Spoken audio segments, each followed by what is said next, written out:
জিলহজ মাসের প্রথম 10টি দিন এত বেশি গুরুত্বপূর্ণ।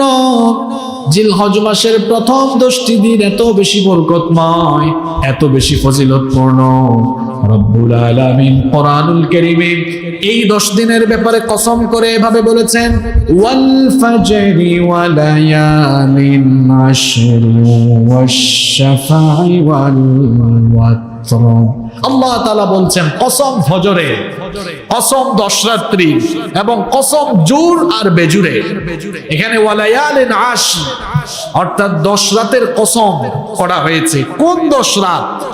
তাফসীর ইবনে কাসির সহ অধিকাংশ তাফসীরগুলোতে মুফাসসিরগণ লিখেছেন এখানে ওয়ালায়ালিন আশর দ্বারা যে 10 রাত্রিকে বোঝানো হয়েছে সেগুলো জিলহজ মাসের প্রথম দশকের প্রথম 10 দিনের 10 রাত।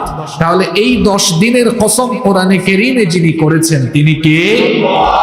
জিলহজ মাসের প্রথম দশক গুরুত্বপূর্ণ হওয়ার 2 নম্বর কারণ হলো এই দশকে আল্লাহ তাআলা তার জিকিরের ব্যবস্থা করেছেন। যেহেতু এই মাসটি হচ্ছে হজের মাস, যারা হজ করতে গিয়েছেন জিলহজ মাসের প্রথম দশকে তারা বেশি বেশি জিকির, আজকার, তাসবিহ, তাহলিল, তাহমিদ, তাকবীর এবং তাহমিদ তারা পাঠ করতে থাকেন। আল্লাহ তাআলা জিলহজ মাসের প্রথম দশকে তার জিকিরের ব্যবস্থা করেছেন। এই জন্য এই দশকটা হলো অনেক বেশি গুরুত্বপূর্ণ। কোরআনুল কারীমের 22 নম্বর সূরা সূরাতুল হজ্জের 28 নম্বর আয়াতে রব্বুল আলামিন বলছেন, ওয়ায়াযকুরুসমাল্লাহি ফি আইয়ামিম মা'লুমাত। তারা যেন আল্লাহর নাম স্মরণ করে নির্দিষ্ট দিন সমূহে তাদের রবকে বেশি বেশি স্মরণ করতে পারে। এই জন্য জিকিরের এই ব্যবস্থা যিনি করলেন তিনি কে?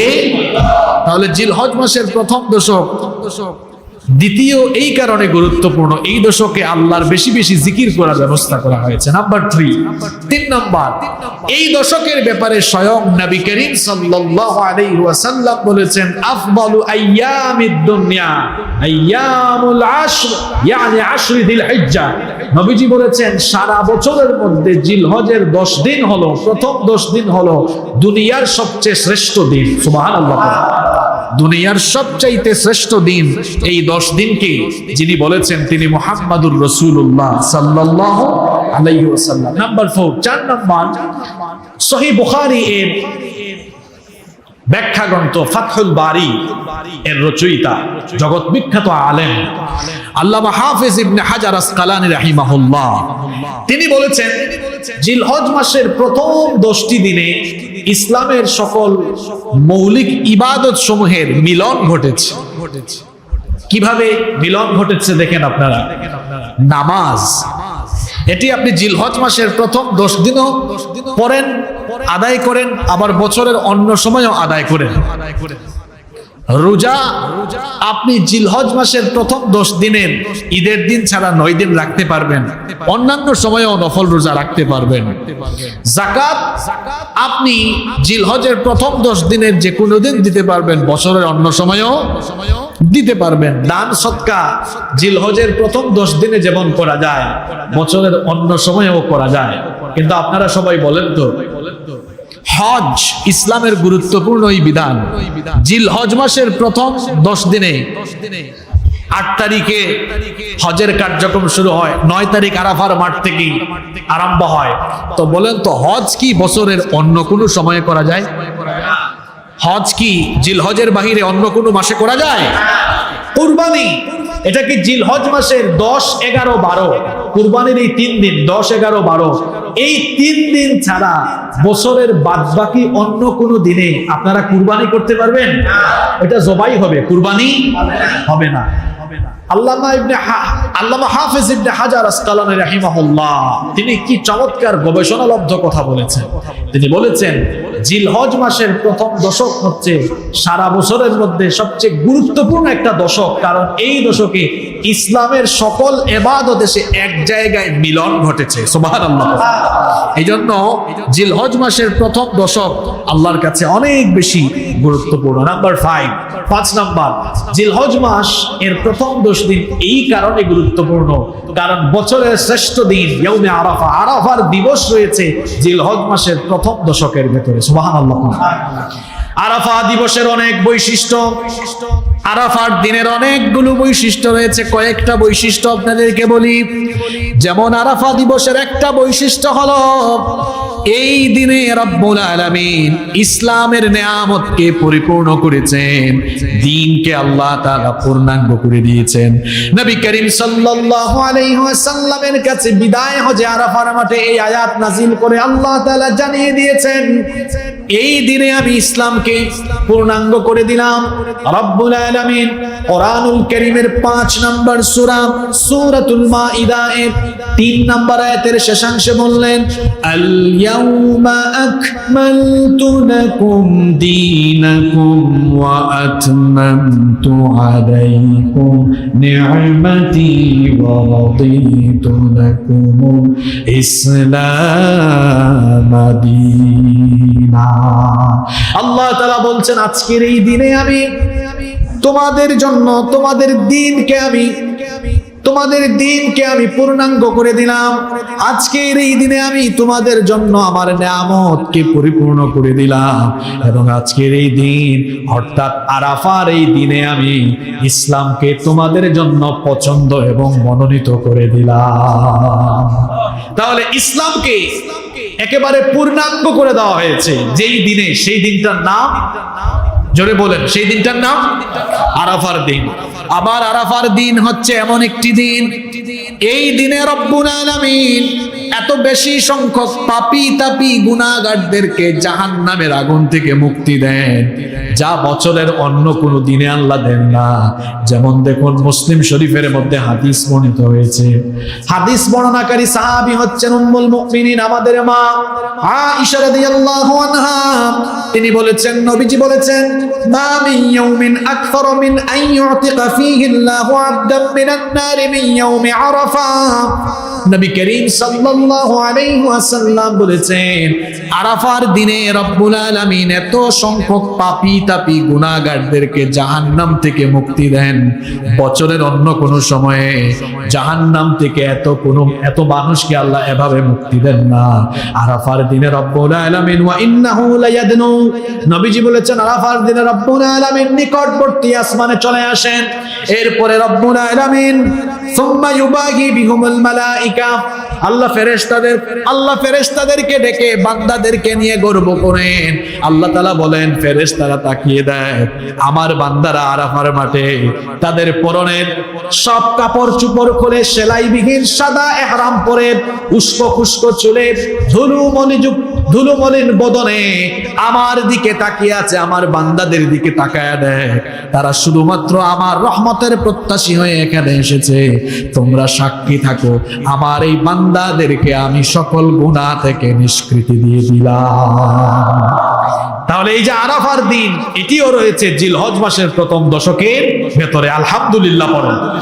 নাম্বার 6, জিলহজ মাসের প্রথম 10 দিন গুরুত্বপূর্ণ হওয়ার 6 নম্বর কারণ হলো ইসলামের গুরুত্বপূর্ণ একটি পিলার, গুরুত্বপূর্ণ একটি খুঁটি, মৌলিক একটি স্তম্ভ, একটি অন্যতম রুকন হজ পালিত হয় জিলহজের প্রথম দশকে। এই দশকেই বিশ্বের বিভিন্ন প্রান্ত থেকে মুসলমানরা ছুটে যায় বাইতুল্লাহ হজ করার জন্য। দেখেন এক এক দেশে মুসলমানরা বাস করে, কারো গায়ের রং সাদা, কারো গায়ের রং কালো, কেউ লম্বা, কেউ খাটো। হজের সময় সবাই গিয়ে ঐক্যবদ্ধ হয়েছে, হজের সময় সবাই চলে যাচ্ছে। ইতিমধ্যে অনেকেই চলে গিয়েছেন, আরো অনেকে যাচ্ছেন, যাবেন। এই যে সবাই যাচ্ছেন, সাদা কালো লম্বা খাটো মোটা চিকন সবাই এক জায়গায় গিয়ে সমবেত হন। সবাই ইহরামের কাপড় পরিধান করে ওই জায়গায় হাজির, লাব্বাইক জয়ধ্বনিতে মুখরিত হয়ে যাচ্ছে, সেই ময়দানগুলো, সেই প্রাঙ্গণগুলো ইমানি ভ্রাতৃত্বের টানে গোটা বিশ্বের মুসলমানরা গিয়ে একীভূত হয়েছেন। এই চিত্র শিক্ষা দিচ্ছে যে মুসলমানরা যে দেশেই বাস করুক না কেন, আর যে দেশেই অবস্থান করুক না কেন, মুসলমানরা ইমানের কারণে একজন আরেকজনের, আরো জোরে বলেন, একজন আরেকজনের ভাই। এই যে ঐক্যের একটা শিক্ষা, ভ্রাতৃত্বের বন্ধনে আবদ্ধ হয়ে ঐক্যের একটা চমৎকার শিক্ষা মুসলমানদের সবচেয়ে গুরুত্বপূর্ণ একটা ইবাদত এই হজ থেকে দেওয়া হচ্ছে। কিন্তু মজার ব্যাপার হলো, মজা না, এটা দুঃখের ব্যাপার। দুঃখের ব্যাপার হলো যে হজ করতে গিয়ে আসার পরে দেখা যায় ঐক্যের শিক্ষা কতটুকুই বা আমরা কাজে লাগাই, আসার পরে দেখা যায় সামান্য কিছু মতপার্থক্যের কারণে আমরা ছোট ছোট দলে উপদলে বিভক্ত হয়ে যাই। আর আমরা ছোট বড় বিভিন্ন দলে উপদলে বিভক্ত হয়ে যাওয়ার কারণে বারবার আমরা ইসলাম বিরোধীদের পায়ের তলায় পড়ে পিষ্ট হয়ে যাওয়া ছাড়া আর উপায় থাকে না। যতদিন না মুসলমানরা ঐক্যবদ্ধ হবে ততদিন মুসলমানরা শুধু মাইর খাবে। আর মুসলমানরা যখন ঐক্যবদ্ধ হয়ে যাবে তখন মুসলমানরা এত বেশি শক্তিশালী হবে, এই প্রাচীরকে, এই দেওয়ালকে ধাক্কা দেওয়া তো দূরের কথা, এই দেয়ালের সামনে আসার দুঃসাহসও কেউ করতে পারবে না। আজ গোটা পৃথিবীতে মুসলমানরা অনৈক্যের মধ্যে, ঐক্যবদ্ধ হওয়া দরকার। আমাদের দেশের বাস্তবতায় আপনি তাকিয়ে দেখেন, আমাদের দিন দিন কেন জানি শুধু অধঃপতন হচ্ছে। এর কারণ হচ্ছে আমাদের দেশের উলামা মাশায়েখ তারা ঐক্যবদ্ধ হতে পারছেন না। বুঝলাম আকীদাগত কিংবা মাসআলাগত বিভিন্ন বিষয় আছে, এটার মধ্যে মতপার্থক্য থাকতে পারে। আমরা যদি অন্তত এই সকল ছোট ছোট বিষয় বা আকীদাগত বিষয় কিংবা অন্য কোনো মাসআলাগত বিষয়ে এক হতে নাও পারি, ইসলামের সমাহান লক্ষ্য এবং আদর্শ এবং সকলের একটি মৌলিক উদ্দেশ্য আছে। এদেশের সকল আলেমকে যদি আপনি জিজ্ঞেস করেন, ভাই ইসলাম বিজয়ী হোক, এটা আপনি চান কি চান না? সবাই বলবে অবশ্যই ইসলাম বিজয়ী হোক, আমরা সবাই চাই। আপনারা চান কি চান না? তো ছোট ছোট যে মত পার্থক্যগুলো আছে সেগুলো জায়গায় রেখে ইসলাম কায়েম হোক, এই দৃষ্টিভঙ্গিকে লালন করে আমরা তো চাইলে এক টেবিলে বসে ঐক্যবদ্ধ হতে পারতাম। আমরা যদি এই লক্ষ্যকে সামনে রেখে ঐক্যবদ্ধ হয়ে এক টেবিলে বসতে পারতাম, আলেমদের গায়ে আজকে হাত দেওয়া হয়। যে কোনো আলেম যে কোনো দলের হতে পারে, যে কোনো আলেম যে কোনো দলের হতে পারেন, যে কোনো খানকার পীর হতে পারে, কিন্তু একজন আলেমের গায়ে হাত দেওয়া মানেই হলো ইসলামের আদর্শকে ক্ষতবিক্ষত করে দেওয়া। তিনি যে কোনো দরবার পীর হতে পারেন, যে কোনো দরবারের যে কোনো খানকার পীর হতে পারেন, তিনি যে কোনো আদর্শের হতে পারেন, কিন্তু যিনি কোরআন সুন্নাহর কথা বলেন তিনি আমাদের ভাই। তবে আমরা বুঝলাম না যে আমাদের আসল বন্ধুকে আর আসল শত্রুকে আমরা এটা বুঝি না বলে মাঝে মাঝে দেখা যায় ইসলামের দুশ্মনদেরকে আমরা কাছে টেনে আনি আর আমাদের বন্ধুদেরকে দূরে ঠেলে দেই। বিপদে পড়লে মায়ের খাওয়ার পরে বোঝা যায় কারা বন্ধু এবং কারা শত্রু, ঠিক কিনা বলেন? এখনো আমি এই ঘটনা মাঝে মাঝে বাংলাদেশে দেখি, এখনো দেখি বহু হুজুররা বিভিন্ন তালের কথা কয়। উনি ভাবছে হয়তো উনার উপর আসবে না। হুজুর আপনি অপেক্ষা করেন, আগামীকালকের মাইকটা আপনার উপর আসবে। এখনো যারা খানকায় বসে আর দরবারে বসে কিংবা যে যার জায়গায় বসে, এখনো যারা নিজের মত আর নিজের আদর্শকে সমুন্নত রাখার স্বার্থে এখনো যারা ঐক্যের কথা বলে না, আমি তাদেরকে বলছি, সাহেব পরের দিনের মাইকটা আপনার উপরে আসবে, লিখে রাখেন আপনি। কারণ ইসলাম বিরোধীরা কখনো কোনো ব্যক্তি দলকে টার্গেট করে কাজ করে না, তারা গোটা ইসলাম আর মুসলিম উম্মাহকে ষড়যন্ত্র করে শেষ করার একটা প্ল্যান নিয়ে তারা কাজ করে থাকে। এটা আমরা বুঝলাম না। ইসলাম বিরোধীরা আগে বড়গুলারে ধরে, কারণ তারা ভালো করেই জানে বড়গুলারে খেয়ে ফেললে ছোটগুলা কোনো ব্যাপারই না। আমরাও বুকার স্বর্গে বসবাস করেছি, যখন বড়গুলার উপরে নির্যাতন এসেছে আমরা ভাবছি আমাদের মাঠ খালি হয়ে গেছে। ওই বড়গুলারে আটকানোর পরেই তো এখন ছোটগুলারে যা ইচ্ছা তাই করে ফেলতেছে। নইলে বড় বড় আলেম উলামা মাশায়েখ তারা যদি আজ অন্ধকার প্রকোষ্ঠে না থেকে, তারা যদি আজ জনগণের মধ্যে থাকতে পারতেন, তারা যদি আজ তাওহীদবাদী মানুষের কাছে থাকতে পারতেন, ইসলাম বিরোধীরা ইসলামকে নিয়ে ছিনিমিনি করার এত দুঃসাহস পেত না। আল্লাহ আমাদেরকে বুঝার তৌফিক দান করেন, আল্লাহ আমাদেরকে ঐক্যবদ্ধ হওয়ার তৌফিক দান করেন। সম্মানিত মুসল্লিবৃন্দ, বলছিলাম জিলহজ মাসের প্রথম দশক কেন গুরুত্বপূর্ণ, 6টি কারণ বলেছি। নাম্বার 7, 7 নাম্বার হচ্ছে এই জিলহজ মাসের প্রথম দশকে কুরবানির মতো একটি গুরুত্বপূর্ণ বিধান রয়েছে। তাহলে জিলহজ মাসের প্রথম 10 দিন গুরুত্বপূর্ণ হওয়ার কারণ মোট বলেছি কয়টা? 7টা। এবার আসেন জিলহজ মাস, এই মাসের প্রথম 10 দিন যেহেতু অনেক বেশি গুরুত্বপূর্ণ, বরকতময় এবং ফজিলতপূর্ণ, সেহেতু এই মাসে আল্লাহ তাআলার নৈকট্য হাসিলের জন্য কিছু আমল করার দরকার আছে না নাই? বরকতময় জিলহজ মাসের প্রথম 10 দিনে আমরা 10টি আমলের প্রস্তুতি নিব ইনশাআল্লাহ। নাম্বার 1 নাম্বার হচ্ছে আমরা তাওবার মাধ্যমে নিজেকে ক্ষমা লাভের যোগ্য বানাবো ইনশাআল্লাহ। আমরা যখন খাবার খেতে যাই তখন খাবারের ওই পাত্র, ওটাতে খাবার নেওয়ার আগে আমরা ওটা ধুয়ে পরিষ্কার করে তারপরে খাবার নিই। একটা পাত্রকে পরিষ্কার করার পরে যেমন এটা খাবার রাখার উপযোগী হয়, ঠিক তেমনি ভাবে আমার আপনার অন্তর গুনাহ আর পাপে কলুষিত হয়ে গিয়েছে, এটাকে সাফ করে পরিষ্কার করে এরপরে নেকামলের জন্য যোগ্য বানাতে হবে। আর আমার আপনার গুনাহ থেকে, পাপ থেকে বের হয়ে আসার জন্য, পরিষ্কার হওয়ার জন্য আল্লাহ তাআলা একটি পথ খোলা রেখেছেন, একটি দরজা খোলা রেখেছেন, তার নাম হচ্ছে তাওবা। শয়তানের প্ররোচনায়, শয়তানের ধোঁকায় কোন মানুষ যদি গুনাহ করে নিজের নফসকে কলুষিত করে ফেলে, এরপরে সেই মানুষটি যদি তার ভুলগুলোর জন্য অনুতপ্ত হয়ে অশ্রুসিক্ত নয়নে অবনত মস্তকে তাওবার মাধ্যমে আল্লাহর কাছে মাফ চায়, ওই গুনাহগারকে যিনি মাফ করার ঘোষণা কোরআনে দিয়েছেন তিনি কে? রব্বুল আলামিন কোরআনুল কারীমের 4 নম্বর সূরা সূরাতুন নিসা এর 110 নম্বর আয়াতে বললেন, ওয়া মান ইয়ামাল সুআন আও ইয়াযলিম নাফসাহু সুম্মা ইয়াযলিম নাফসাহু সুম্মা ইয়াস্তাগফিরিল্লাহা ইয়াজিদিল্লাহা গফুরার রহিমা। আল্লাহ তাআলা বলছেন, আর যে ব্যক্তি কোনো মন্দ কাজ অর্থাৎ পাপের কাজ করে ফেলবে, নিজের নফসের উপরে জুলুম করে ফেলবে, এরপরে সে যদি তার এই ভুলের জন্য, গুনাহের জন্য অনুতপ্ত হয়ে আল্লাহর কাছে মাফ চায়, তাহলে তার গুনাহগুলো যিনি মাফ করে দেওয়ার ঘোষণা দিয়েছেন, সবাই বলেন তিনি কে?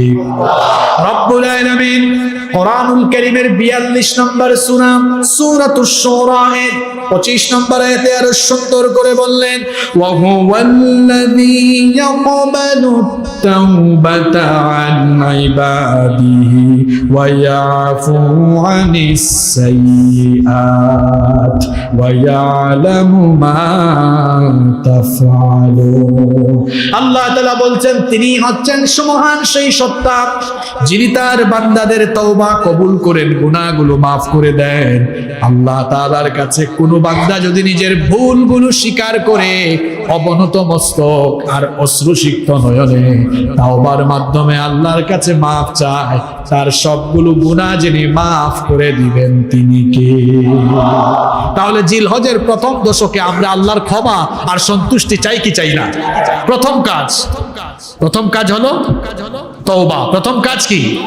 আরো জোরে বলেন, প্রথম কাজ কি? নাম্বার 2 নাম্বার, যাদের কুরবানির সামর্থ্য আছে, আপনারা যারা কুরবানি দেওয়ার নিয়ত করেছেন, এই আমলটি তাদের জন্য। যারা কুরবানি করব না, এই আমলটি তাদের জন্য প্রযোজ্য। জিলহজের চাঁদ দেখার পর থেকে হাত পায়ের নখ কাটবেন না, চুল দাড়ি এবং শরীরের অবাঞ্ছিত অংশের লোম কাটবেন না। আমি আবারও রিপিট করছি, জিলহজ মাসের প্রথম দশকে দ্বিতীয় আমল, যারা কুরবানি দেওয়ার নিয়ত করেছেন, আজকে তো জিলহজের 27 তারিখ, জিলহজের চাঁদ দেখার পরে হাত পায়ের নখ কাটবেন না, আগে ভাগেই কেটে ফেলবেন। চুল দাড়ি কাটবেন না, শরীরের অবাঞ্ছিত অংশের লোম কাটবেন না, নিষেধ করেছেন মুহাম্মদ সাল্লাল্লাহু আলাইহি ওয়াসাল্লাম। সুনান ও ইবনে মাজার ভেতরে হাদিস বর্ণিত হয়েছে। আন উম্মে সালামাতা রাদিয়াল্লাহু আনহা আনিন নবী সাল্লাল্লাহু আলাইহি ওয়াসাল্লাম قال, উম্মে সালামা রাদিয়াল্লাহু আনহা এই হাদিস বর্ণনা করেছেন। তিনি বলছেন, নবী করিম সাল্লাল্লাহু আলাইহি ওয়াসাল্লাম বলেছেন, মান রাআ হিলালা যিলহিজ্জাহ, وأراد أن يضحي فلا يأخذن من شعره ولا من أظفاره তিনি বলেছেন তোমাদের মধ্যে যে ব্যক্তি কুরবানি করার নিয়ত করেছে জিলহজের চাঁদ দেখার পরে সে যেন আর হাত পায়ের নখ না কাটে, চুল দাড়ি এবং শরীরের অবাঞ্ছিত অংশের লোম না কাটে। এটি একটি গুরুত্বপূর্ণ আমল, আমরা করবো তো ইনশাআল্লাহ। আমরা যারা কুরবানি করব না, আমরাও সওয়াবের নিয়তে এই আমলটি করলে, অর্থাৎ জিলহজের চাঁদ দেখার পরে কুরবানির আগ পর্যন্ত আমরাও যদি হাত পায়ের নখ না কাটি, চুল দাড়ি এবং শরীরের অবাঞ্ছিত অংশের লোম না কাটি, আমরাও সওয়াব পেয়ে যাব ইনশাআল্লাহ। দলিল কি? দলিল হচ্ছে, দেখুন মুস্তাদরাকে হাকিমের মধ্যে হাদিস বর্ণিত হয়েছে। আব্দুল্লাহ ইবনে ওমর রাদিয়াল্লাহু আনহু তিনি একবার এক মহিলার পাশ দিয়ে যাচ্ছিলেন। হাদিসে এভাবে এসেছে, আন্না ইবনে ওমর রাদিয়াল্লাহু আনহু মাররা বিইমরাআতিন তাখুযু মিন শা'রি ইবনিহা ফি আইয়ামিল আশর। আব্দুল্লাহ ইবনে ওমর রাদিয়াল্লাহু আনহু একবার এক মহিলার পাশ দিয়ে যাচ্ছিলেন, তখন জিলহজের প্রথম দশক চলছিল। তিনি দেখলেন ওই মহিলা তার সন্তানের চুল কেটে দিচ্ছে। তিনি এই চিত্র দেখে বললেন, লাউ আখারতিহি ইলা ইয়াউমিন নাহরি কানা আহসান। তিনি বললেন, তুমি যদি তোমার সন্তানের চুল না কেটে কুরবানির দিন পর্যন্ত অপেক্ষা করতে, কানা আহসান, সেটা অতি উত্তম হতো। আবার দেখেন এ সম্পর্কে আরেকটা হাদিস বর্ণিত হয়েছে।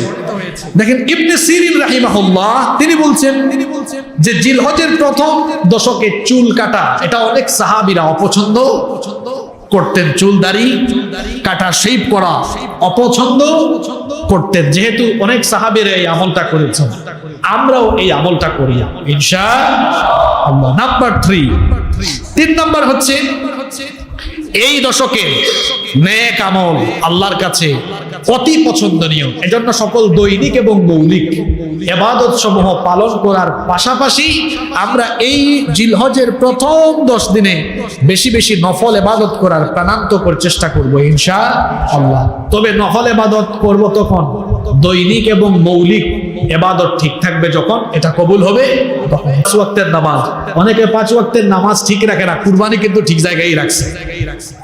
আগে কুরবানি না আগে নামাজ?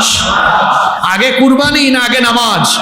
এ বিষয়ে আগামী জুমায় কথা বলবো আমি ইনশাআল্লাহ। তাহলে জিলহজের প্রথম দশক যেহেতু গুরুত্বপূর্ণ, দৈনিক সকল ইবাদত, 5 ওয়াক্ত নামাজ, মৌলিক সকল ইবাদত সব ঠিকঠাক রেখে বেশি বেশি নফল ইবাদতের চেষ্টা করতে হবে ইনশাআল্লাহ। কারণ এই 10 দিনের আমল আল্লাহ তাআলা পছন্দ করেন। সুনানে আবু দাউদ এবং তিরমিজি শরীফে হাদিস এসেছে, আন ইবনে আব্বাস রাদিয়াল্লাহু আনহুমা ক্বালা রাসূলুল্লাহ সাল্লাল্লাহু আলাইহি ওয়াসাল্লাম। আব্দুল্লাহ ইবনে আব্বাস রাদিয়াল্লাহু আনহুমা এই হাদিস বর্ণনা করেছেন। তিনি বলেছেন, রাসূল করিম, সবাই পড়েন সাল্লাল্লাহু আলাইহি ওয়াসাল্লাম বলেছেন, মা মিন আইয়ামিন আল আমালুস সালিহু ফিহা আহাব্বু ইলাল্লাহি মিন হাদিহিল আইয়াম, ইয়ানি আইয়াম আল আশর। নবীজি বলেছেন, জিলহজ মাসের প্রথম 10 দিনের নেক আমল আল্লাহর কাছে যতটা প্রিয়, অন্য সময়ের নেক আমল আল্লাহর কাছে ততটা প্রিয় নয়। এই কথা শুনে সাহাবায়ে কেরাম নবীজিকে প্রশ্ন করলেন, ওয়ালাল জিহাদু ফি সাবিলিল্লাহ, ওগো আল্লাহর রাসূল, আল্লাহর রাস্তায় জিহাদ করার চাইতেও কি জিলহজ মাসের প্রথম 10 দিনের আমল অতি উত্তম? নবীজি তখন বললেন, ওয়ালাল জিহাদু ফি সাবিলিল্লাহ, আল্লাহর রাস্তায় জিহাদ করার চাইতেও জিলহজ মাসের প্রথম 10 দিনে নেক আমল করা অতি উত্তম। জিহাদের চাইতে প্রিয় জিনিস আল্লাহর কাছে আছে? আল্লাহর নবী বলেছেন, আল্লাহর রাস্তায় জিহাদ করার চাইতেও জিলহজ মাসের প্রথম 10 দিনের নেক আমল আল্লাহর কাছে অতি উত্তম। সুবহানাল্লাহ। তবে নবীজি বলেছেন, ইল্লা রাজুলুন খারাজা বিনাফসিহি ওয়া মালিহি ফালাম ইয়ারজি' মিন যালিকা বিশাই। তবে তার কথা ভিন্ন, যে ব্যক্তি তার জানমাল নিয়ে আল্লাহর রাস্তায় জিহাদে বের হয়েছে আর বাড়ি ফিরতে পারে নাই, অর্থাৎ শহীদ হয়ে গিয়েছে, তার কথা ভিন্ন। কারণ শহীদদের মর্যাদা তো সবার উপরে। শহীদদের কাছ থেকে আল্লাহ কোনো হিসাব চাইবেন না, আল্লাহ তাদের কোনো বিচারও করবেন না। বিনা হিসাবে, বিনা বিচারে আল্লাহ তাদেরকে জান্নাত দিয়ে দিবেন। সুবহানাল্লাহ বাসায় গিয়ে বলিয়েন। শহীদদের কোনো হিসাব আছে? কোনো বিচার আছে? বিনা হিসাবে বিনা বিচারে তাদেরকে জান্নাত দিবেন কে? নবীজি বলছেন শহীদের মর্যাদা আলাদা, কিন্তু আল্লাহর রাস্তায় জানমাল নিয়ে জিহাদে বের হওয়ার চাইতেও জিলহজ মাসের প্রথম 10 দিন নেক আমল করা অতি উত্তম, বলেছেন মুহাম্মাদুর রাসূলুল্লাহ সাল্লাল্লাহু আলাইহি ওয়াসাল্লাম। তাহলে এই 10 দিন আমরা কম বেশি সবাই নফল ইবাদত করার চেষ্টা করব ইনশাআল্লাহ। নাম্বার 4, কি নফল ইবাদত করবেন সেটা আবার বলে দিচ্ছি। ঈদের দিন ছাড়া, ঈদের দিনে তো রোজা রাখা হারাম। ঈদের দিন ছাড়া, ঈদ হয় জিলহজ মাসের 10 তারিখে, এই 10 তারিখ ছাড়া এর আগের 9 দিন একটানা নফল রোজা রাখার চেষ্টা করবেন ইনশাআল্লাহ। নবীজির আমল শুনেন, নবী করিম সাল্লাল্লাহু আলাইহি ওয়াসাল্লাম কি করতেন শুনেন। এই হাদিসটি আবু দাউদ, মুসনাদে আহমদ, বাইহাকির মধ্যে বর্ণিত হয়েছে। কানা রাসূলুল্লাহ সাল্লাল্লাহু আলাইহি ওয়াসাল্লাম ইয়াসুমু 9 যিল হিজ্জাহ। রাসূল করিম সাল্লাল্লাহু আলাইহি ওয়াসাল্লাম জিলহজ মাসের প্রথম 9 দিন একটানা নফল রোজা রেখেছেন। সুবহানাল্লাহ। আবার অন্য হাদিসে পাওয়া যায়, এটা নাসাঈর মধ্যে বর্ণিত হয়েছে, আরবাউন লাম ইয়াকুন ইয়াদাউহুন্না নবী সাল্লাল্লাহু আলাইহি ওয়াসাল্লাম। 4টি আমল নবীজি কখনো ছেড়ে দিতেন না। কয়টা আমল নবীজি কখনো ছাড়তেন না? 4টা। এগুলো কখনো নবীজি ছাড়েন নাই, তার জীবদ্দশায় ছেড়ে দেন নাই। নাম্বার 1, সিয়ামু আশুরা।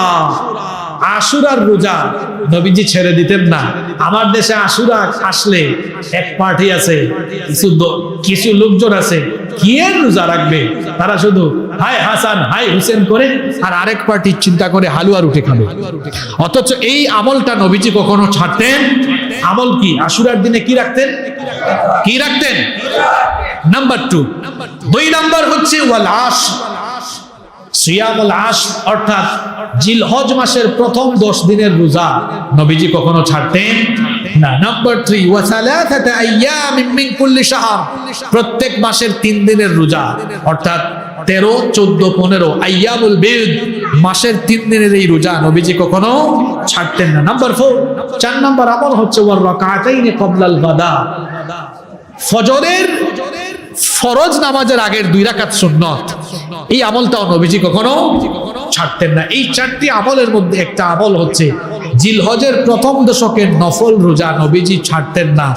মা বোনেরা যারা বাড়ি থেকে শুনছেন, পরবর্তীতে যারা ইউটিউবে বা সোশ্যাল মিডিয়াতে শুনবেন, সকলকে অনুরোধ করব, আমরা জিলহজের প্রথম 9 দিন, চাঁদ দেখার পরে ঈদের দিনের আগ পর্যন্ত 9 দিন যে যতটুকু পারি আমরা নফল রোজা রাখার চেষ্টা করব ইনশাআল্লাহ। সবচেয়ে ভালো হবে যদি 9 দিন রাখা যায়, কারণ এই 9 দিন নফল রোজার আমল করেছেন মুহাম্মদুর রাসূলুল্লাহ সাল্লাল্লাহু আলাইহি ওয়াসাল্লাম। যারা একটানা 9 দিন রাখতে পারবেন না, অন্তত পক্ষে আরাফা দিবসের রোজার ফজিলত থেকে আপনারা বঞ্চিত হবেন না।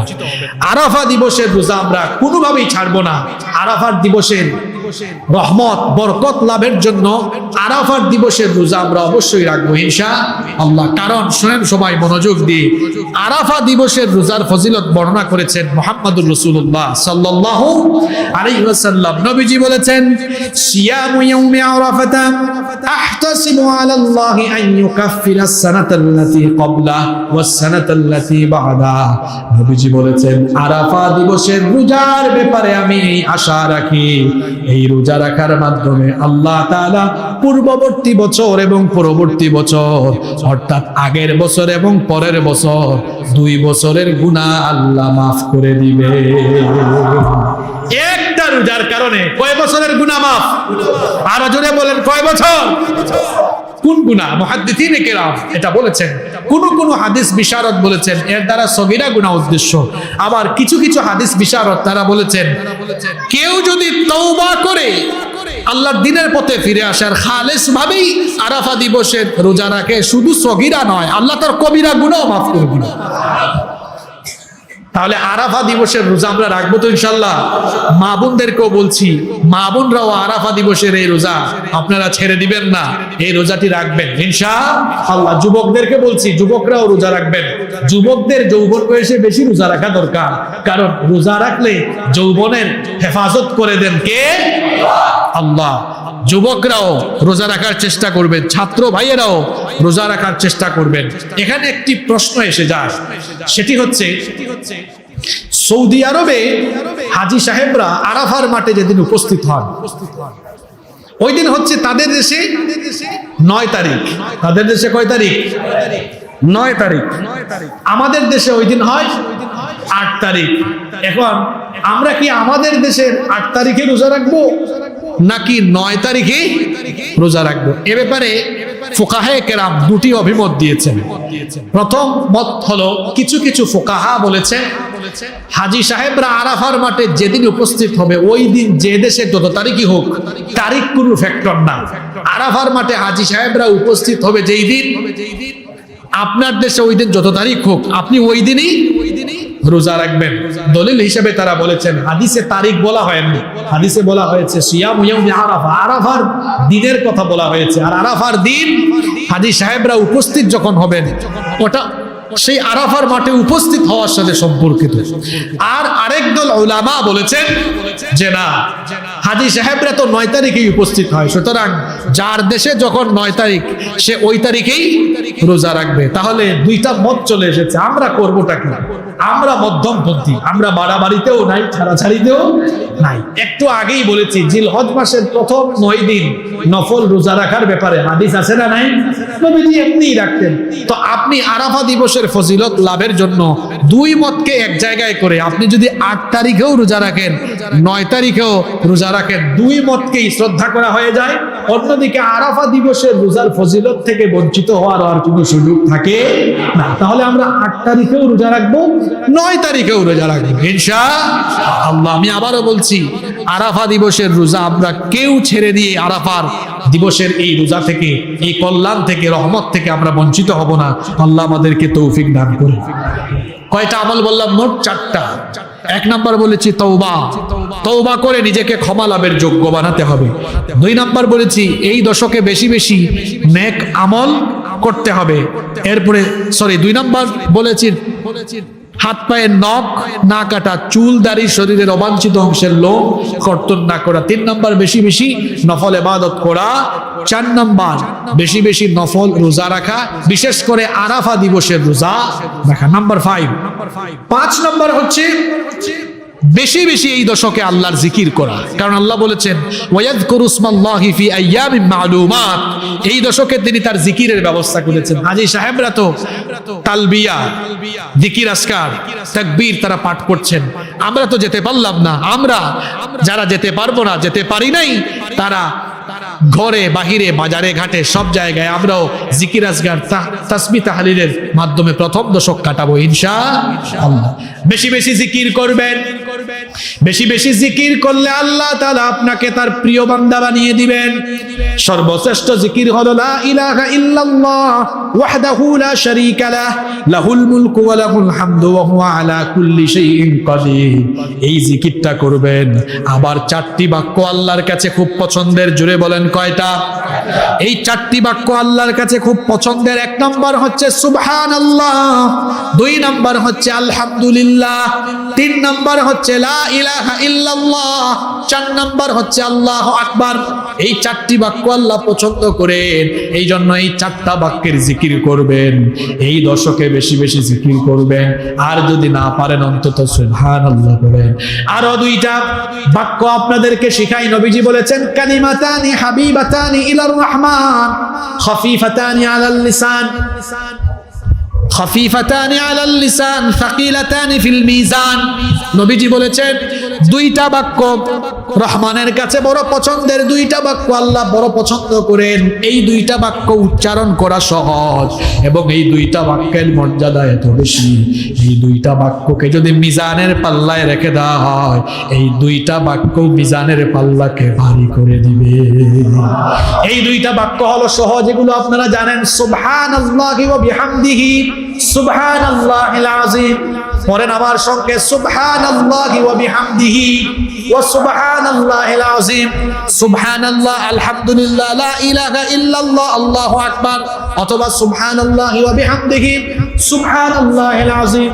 অথবা লা ইলাহা ইল্লাল্লাহ ওয়াহদাহু লা শারীকা লাহ লাহুল মুলক ওয়া লাহুল হামদু ওয়া হুয়া আলা কুল্লি শাইইন কাদির। অনেকগুলো জিকির বলেছি, এই জিকিরগুলো যদি আমরা বেশি বেশি করে জিলহজের প্রথম 10 দিনে করতে পারি, আমাদেরকে তার প্রিয়ভাজন বান্দায় যিনি পরিণত করবেন তিনি কে? সবাই বেশি জিকির করবেন তো? নাম্বার 6 নাম্বার হচ্ছে বেশি বেশি তাহলিল, তাহমিদ আর তাকবীর পাঠ করবেন। তাহলিল হচ্ছে আল্লাহর একত্ববাদের ঘোষণা দেওয়া, লা ইলাহা ইল্লাল্লাহ। তাকবীর হচ্ছে আল্লাহু আকবার, অথবা বলতে পারেন আল্লাহু আকবার, আল্লাহু আকবার কাবীরা, আল্লাহু আকবার কাবীরা ওয়ালহামদুলিল্লাহি কাসীরা সুবহানাল্লাহি বুকরাতাও ওয়া আসীলা। আর তাহমিদ হচ্ছে আলহামদুলিল্লাহ।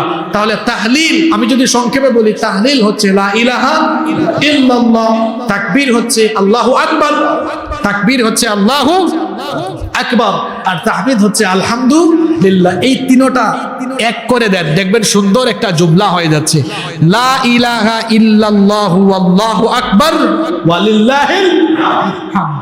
এরকম বেশি বেশি তাহলিল, তাকবীর, তাহমিদ পাঠ করব, কারণ নবীজি বলেছেন ফাআকতিরু ফীহিন্না মিনাত তাহলিলি ওয়াত তাকবীরি ওয়াত তাহমিদি। নবীজি বলেছেন এই দশকে বেশি বেশি তাহলিল, তাহমিদ এবং তাকবীর পাঠ করো। আল্লাহ আমাদেরকে তৌফিক দান করুন। নাম্বার 7 নম্বর হচ্ছে যাদের সামর্থ্য আছে এই দশকে হজ করা, উমরা করা। ইতিমধ্যে অনেকেই হজ আদায়ের জন্য চলে গিয়েছেন, অনেকে যাচ্ছেন। যারা হজের নিয়ত করেছেন আল্লাহ তাআলা যেন তাদেরকে সালামতের সাথে পৌঁছার তৌফিক দান করুন। যারা গিয়েছেন, যারা এবার হজ করার নিয়ত করেছেন, আল্লাহ তাআলা প্রত্যেককে হজ্জে মাবরুর নসিব করে দেন।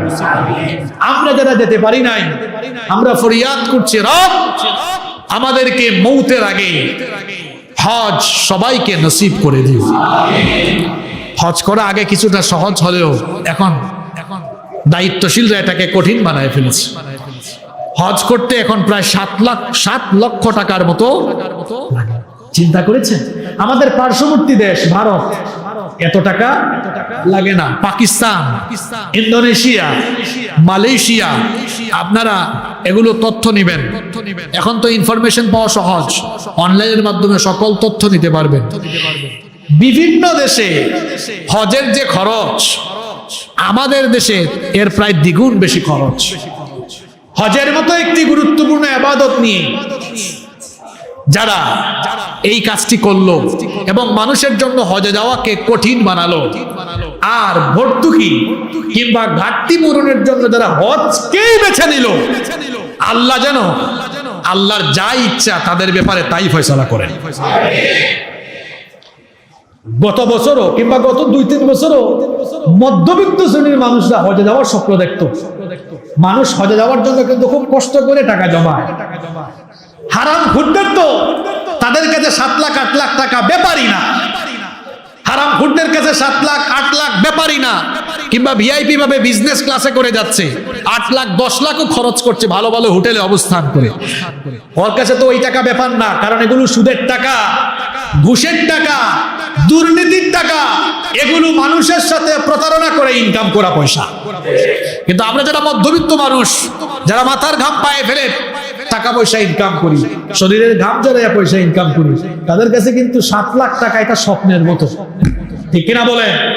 যারা হজ করে, এখানে অনেকের সাথে মিলে যাবে হয়তো কথাগুলো যারা আগে হজ করেছেন। হজ করার জন্য আমি এমনও অনেকের কাছ থেকে গল্প শুনেছি, 6 বছর 7 বছর 8 বছর অল্প অল্প অল্প অল্প করে চাকরি থেকে, ব্যবসা থেকে, ছোটখাটো চাকরি করে, ছোটখাটো ব্যবসা করে জমায়ে জমায়া অনেক ভাইকে শুনেছি যে 2000-3000 টাকা করে জমায়ে জমায়া 1 লাখ 1.5 লাখ যখন হয়েছে ওমরায় গেছে।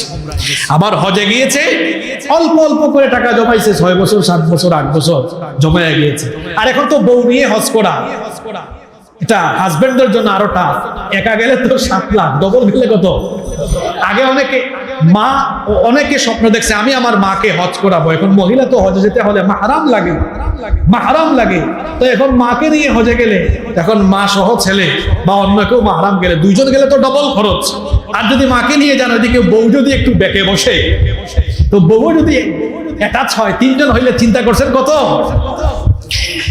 আমার কাছে মনে হচ্ছে যে এটা কি মানুষকে আস্তে আস্তে হজ থেকে বা দিন থেকে ডাইভার্ট করা, এটা উদ্দেশ্য হতে পারে, অথবা আরেকটা উদ্দেশ্য হতে পারে, যেহেতু যারা যাবে তারা তো যাবেই, যাদের আবেগ আছে, এটাকে পুঁজি করে একটু ব্যবসা করে, এরকমও থাকতে পারে।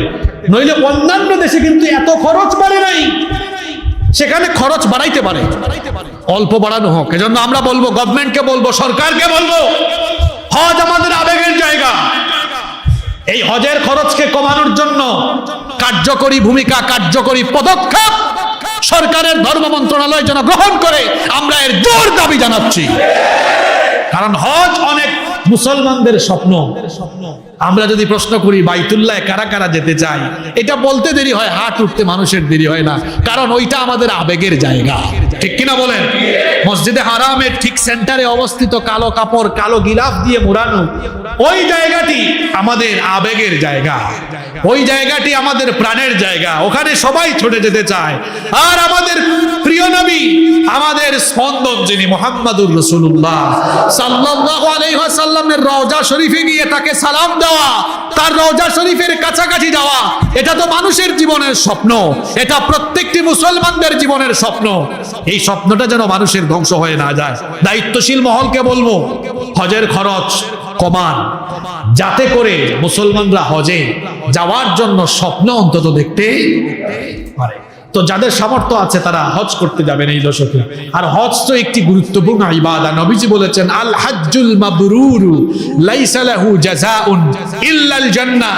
একটা কবুল হজের সওয়াব আল্লাহর কাছে জান্নাত ছাড়া আর কিচ্ছু না, আল্লাহ তাদেরকে জান্নাত দিবেন। সুবহানাল্লাহ। আবার অন্য হাদিসে নবীজি বলেছেন, মান হাজ্জা ফালাম ইয়ারফুস ওয়া লাম ইয়াফসুক রাজা'a কায়াউমিন ওয়ালাদাতহু উম্মুহ। বুখারী এবং মুসলিম শরীফের হাদিসে এসেছে, নবীজি বলেছেন, যে ব্যক্তি সুন্দরভাবে হজ সম্পন্ন করবে, হজের মধ্যে কোনো অশ্লীল কাজ কিংবা কোনো মন্দ কাজ না করে সুন্দরভাবে যারা হজ সম্পন্ন করবে, ওই লোকটার গুনাহ আল্লাহ এমন ভাবে মাফ করে দিবে, সদ্য ভূমিষ্ঠ হওয়া সন্তান মায়ের পেট থেকে বের হলে সে যেমন একেবারে মাসুম থাকে, লোকটা যখন হজ করে বাড়ি ফিরে আসে, তেমনি সদ্য নবজাতক সদ্য ভূমিষ্ঠ হওয়া নবজাতক সেই শিশুর মতো মাসুম হয়ে সে হজ থেকে বাড়ি ফিরে আসে। আল্লাহ এরকম নসিব আমাদেরকেও দান করে দিও। নাম্বার 8 নাম্বার হচ্ছে আরাফার দিবসে বেশি বেশি দোয়া করা। যারা হজে গিয়েছেন আরাফার মাঠে, তারাও দোয়া করবেন। আমরা যারা যেতে পারি নাই, আমরাও দোয়া করব, কারণ আরাফার দিবসে দোয়া কবুল করেন বলেছেন কে? আল্লাহর নবী বলেছেন, খায়রুদ দুআই দুআউ ইয়াউমি আরাফা। নবীজি বলেছেন, সর্বশ্রেষ্ঠ দোয়া হলো আরাফার দিবসের দোয়া। আল্লাহর নবী আরো বলেছেন, ওয়া খায়রু মা কুলতু আনা ওয়ান নাবিয়্যুনা মিন ক্বাবলি। আরাফার দিবসে আমি এবং পূর্বের নবীরা যত দোয়া করেছেন, তার মধ্যে উত্তম দোয়া হলো লা ইলাহা ইল্লাল্লাহু ওয়াহদাহু লা শারীকা লাহু লাহুল মুলকু ওয়া লাহুল হামদু ওয়া হুয়া আলা কুল্লি শাইইন কাদির। নবীজি বলেছেন, আরাফা দিবসের জন্য এই দোয়াটি হলো শ্রেষ্ঠ দোয়া। আমরাও এই দোয়াটি বেশি বেশি করার চেষ্টা করব ইনশাআল্লাহ। আরাফার দিবসে রব্বুল আলামিন বান্দাদেরকে মাফ করতে থাকেন, এই জন্য দোয়া করে করে আমরাও গুনাহ থেকে আল্লাহর কাছে মাফ চাইবো। জাবের রাদিয়াল্লাহু আনহু থেকে এই হাদিস বর্ণিত হয়েছে, সহিহ ইবনে হিব্বানের বর্ণনায় হাদিস এসেছে, নবী করিম সাল্লাল্লাহু আলাইহি ওয়াসাল্লাম বলেছেন, ইয়ানজিলুল্লাহু ইলাস সামাঈদ দুনিয়া ফায়ুবাহি বিআহলিল আরদি আহলাস সামাঈ। নবীজি বলেছেন, আরাফার দিবসে রব্বুল আলামিন নিকটবর্তী আসমানে নেমে আসেন, এরপরে আসমানের অধিবাসীদের কাছে আল্লাহ তাআলা জমিনের অধিবাসীদেরকে নিয়ে গর্ব করেন। অর্থাৎ আসমানের অধিবাসী হলো ফেরেশতা, আর জমিনের অধিবাসী হলাম আমরা। আল্লাহ বলেন, আরাফার দিনে আসমানের অধিবাসী অর্থাৎ ফেরেশতাদের কাছে, জমিনের অধিবাসী অর্থাৎ যে সকল মুসলমানরা আরাফা দিবসে দোয়া করে, আল্লাহ সেই সকল বান্দাদেরকে নিয়ে ফেরেশতাদের সাথে গর্ব করেন। আল্লাহু আকবার। আল্লাহ ফেরেশতাদেরকে বলেন, উনদুরু ইলা ইবাদি, ফেরেশতারা আমার বান্দাদের দিকে তাকান, শুআসান গুবরান দাহিন। আল্লাহ তাআলা বলেন, শুআসান গুবরান দাহিন, তাকায় দেখ আমার বান্দাগুলো এসেছে উস্কো খুস্কো চুল নিয়ে, ধুলু মলিন বদনে এসেছে, দূর দূরান্ত থেকে এসেছে। আমার বান্দাগুলো আরাফার মাঠে পাগল পাড়া হয়ে সাদা কাপড় পরে, সেলাইবিহীন 2 টুকরা কাপড় পরে, উস্কো খুস্কো চুলে, প্রচন্ড রোদের মধ্যে ধুলু বালু বদনে আমার দিকে, আমার রহমতের দিকে তাকায় আছে, মাফ চাচ্ছে। ফেরেশতারা তোরা সাক্ষী থাক, আজকে আরাফার দিবসে আমার যে সব বান্দারা আমার কাছে ক্ষমা চাচ্ছে, আমার বান্দাদের গুনাহগুলো আমি মাফ করে দিলাম। তাহলে আরাফার দিবসের এই কল্যাণ থেকে বঞ্চিত না হওয়ার জন্য আরাফার দিবসে আমরা বেশি বেশি দোয়া করব কার কাছে? 9 নাম্বার হচ্ছে তাকবীরে তাশরিক, অর্থাৎ আইয়ামে তাশরিকের দিনে বেশি বেশি তাকবীর দেওয়া। জিলহজ মাসের 9 তারিখ ফজরের নামাজ থেকে জিলহজ মাসের 13 তারিখ আসর পর্যন্ত এই 5 দিনে মোট 23 ওয়াক্ত প্রত্যেক ফরজ নামাজের পরে তাকবীরে তাশরিক পড়া, এটা ওয়াজিব। পুরুষরা উচ্চ কণ্ঠে পড়বেন, মহিলারা আস্তে আস্তে পড়বেন। এটা পড়তে হবে, এটা আমরা সবাই জানি। আল্লাহু আকবার, আল্লাহু আকবার, লা ইলাহা ইল্লাল্লাহ, আল্লাহু আকবার, আল্লাহু আকবার ওয়ালিল্লাহিল হামদ। এটা জিলহজ মাসের 9 তারিখ ফজরের নামাজ থেকে শুরু হবে আর 13 তারিখ আসরে গিয়ে শেষ হবে। মোট কত ওয়াক্ত নামাজ? 23 ওয়াক্ত। নাম্বার 10 নাম্বার হচ্ছে আমরা কুরবানির দিনে কুরবানি করব, কারণ কুরবানির দিনে কুরবানির পশু জবাই করা এটি আল্লাহর কাছে ওই দিনের সবচাইতে পছন্দের কাজ। ইবনে মাজাহ এবং তিরমিজি শরীফে হাদিস বর্ণিত হয়েছে, উম্মুল মুমিনিন আয়েশা রাদিয়াল্লাহু আনহা এই হাদিস বর্ণনা করেছেন। তিনি বলেছেন, নবী করিম সাল্লাল্লাহু আলাইহি ওয়াসাল্লাম বলেছেন, মা